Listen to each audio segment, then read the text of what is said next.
There's an intriguing story going around about the Las Vegas Raiders. A recent team meeting, which has been causing a stir over the past few days, brought up some big issues. If you remember, last year's similar meeting led to players speaking out against their coach, Josh McDaniels. That situation sparked Antonio Pierce to step in and bring the team together, ultimately resulting in McDaniels being fired the next day. Now it seems like history is repeating itself. CBS Sports released a report describing the Raiders' latest changes, and it's fascinating. Last week, the Raiders fired offensive coordinator Luke Getsy and two other staff members after a loss to the Bengals. Head coach Antonio Pierce promoted Scott Turner to interim offensive coordinator, made Joe Philbin the offensive line coach, and brought in experienced coach Norv Turner as an offensive advisor. But that wasn't all. On Monday, players and staff gathered for a meeting where they didn't hold back. Players, including star Max Crosby, raised concerns about the team's structure. They spoke up about wasted time, lack of discipline, and the need for more accountability. They demanded better organization, more discipline, and structure across the program. The Raiders are on a bye week now, and everyone hopes these changes will help them turn things around in the second half of the season, especially given they've only won 2 games so far. What stands out most from this report is the frustration from players who feel the team isn't being run right. They're calling for a tighter schedule and want everyone, including coaches, to be more disciplined. It's a pattern the Raiders have been dealing with for a while. A few years ago, the team had Jack Del Rio as their coach. Del Rio was strict, but that didn't last. Then came John Gruden, who had a more relaxed and fun approach. But that era also ended. After Gruden, Josh McDaniels took over, bringing extreme discipline. However, his approach wasn't well received either. When McDaniels was let go, Antonio Pierce took over, and the mood shifted to a much more relaxed atmosphere. Players felt free, even celebrating with cigars and basketball games in the locker room. But now, the relaxed vibe seems to be causing problems. The team may be lacking the accountability it needs. Pierce is new to the head coach role, so it's understandable if he's still finding his footing. A few years ago, he was coaching college football, then moved to be an NFL linebackers coach, and now he's a head coach. This kind of quick rise is rare, and some growing pains are expected. However, it raises a question.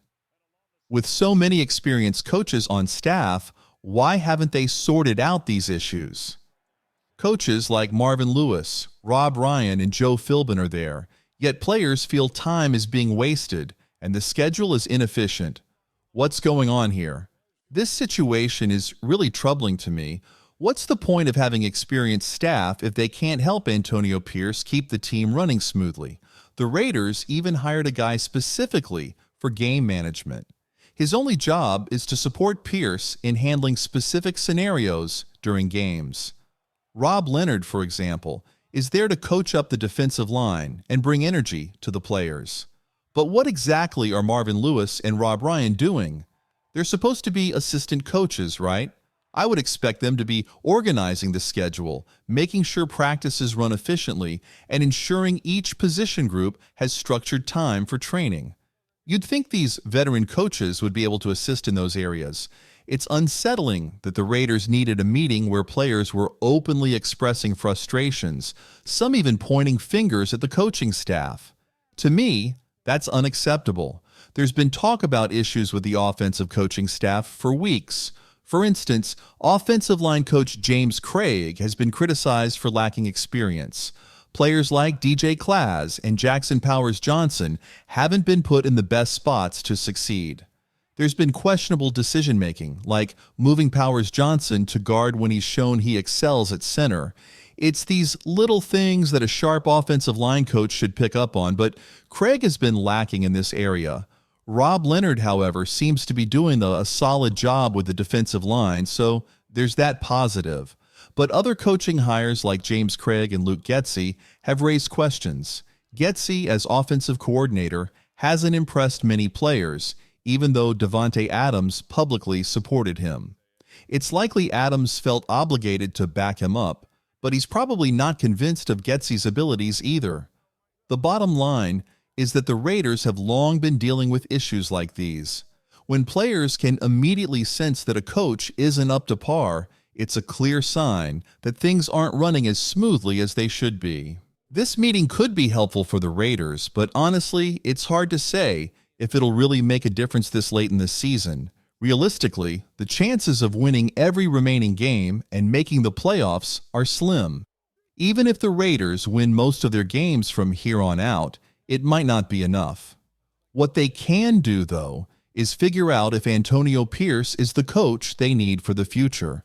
Regular players and staff meetings to air out issues shouldn't be necessary. Players shouldn't have to say their coach isn't managing things efficiently. That's basic stuff. Really, really basic. Time should be spent focusing on improvement, not sorting out issues like inefficient schedules. If Antonio Pierce doesn't prove he's the right fit, the Raiders need to move on. Mark Davis, the team's owner, should look closely at what separates successful teams from those that struggle year after year. Success doesn't come from sticking with the same coach forever. It comes from finding the right coach. We've seen the difference a good coach can make.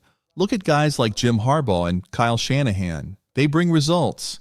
If Harbaugh went to a team like the Chargers, he'd probably turn them into a playoff team, even if they had to cut key players.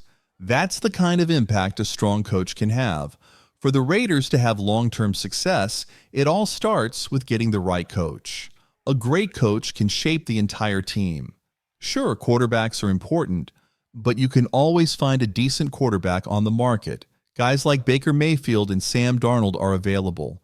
What's harder to find is a coach who can really lead and build a winning culture. Look at the 49 ERs as an example. They hired Jim Harbaugh, and he brought success right away. Even after Harbaugh left, they quickly realized that they needed a strong replacement and eventually found Kyle Shanahan, who's now established as one of the league's best coaches. Great teams don't settle. They find great coaches who can transform the team. If the Raiders want to succeed, it starts with hiring that right coach to lead them forward. If you remember, there was a time when the Raiders were the laughingstock of the NFL. Right now, that title seems to be held by the Dolphins, but they turned things around as soon as they found the right coach. The same can happen for the Raiders. If they want to be successful, they need to find a great coach. There are some strong coaching candidates out there like Ben Johnson and Bobby Slowick, but the reality is that great coaches aren't available every year. Ben Johnson won't always be on the market, so the Raiders need to make sure they make the right decision soon. If Antonio Pierce is the guy, that's great. If not, the Raiders have to move forward and find someone who can lead them to success. On a brighter note, the Raiders have a game coming up on Sunday. After a difficult bye week, it'll be good to see them back on the field. I didn't do picks for underdog this week, but I've got some picks for Monday night that I'm excited to share with you. Here's what I'm thinking for a $10 entry for a $210 payout. Puka Nacua just needs to rush for 1.5 yards. He's a receiver who often goes in motion, and he gets a few carries each game, so I feel confident about this one. Devin Akane with 16.8 fantasy points should be doable for him, especially after his strong performances. Tyreek Hill needs 5.5 receptions, which is a little tricky. He's been a target machine, but I'm not sure if he'll hit 6 catches. Matthew Stafford has thrown an interception in each of his last 3 games, so I think there's a good chance he throws another one against a Dolphins defense that's opportunistic. Raheem Mostert needs at least 29 rushing yards, and with him getting healthier, I believe he'll pick that up quickly in just a couple of carries. That's my picks for Monday night. If you're interested in making your own, use the code in the comments below, and don't forget to tag me on Twitter. I'd love to hear your thoughts on these picks. The Raiders definitely need to figure things out, but I believe they'll get a quarterback in the upcoming draft. They also need to make the right choice for head coach. If they can land someone like Ben Johnson or Bobby Slowick, they've got to pull the trigger.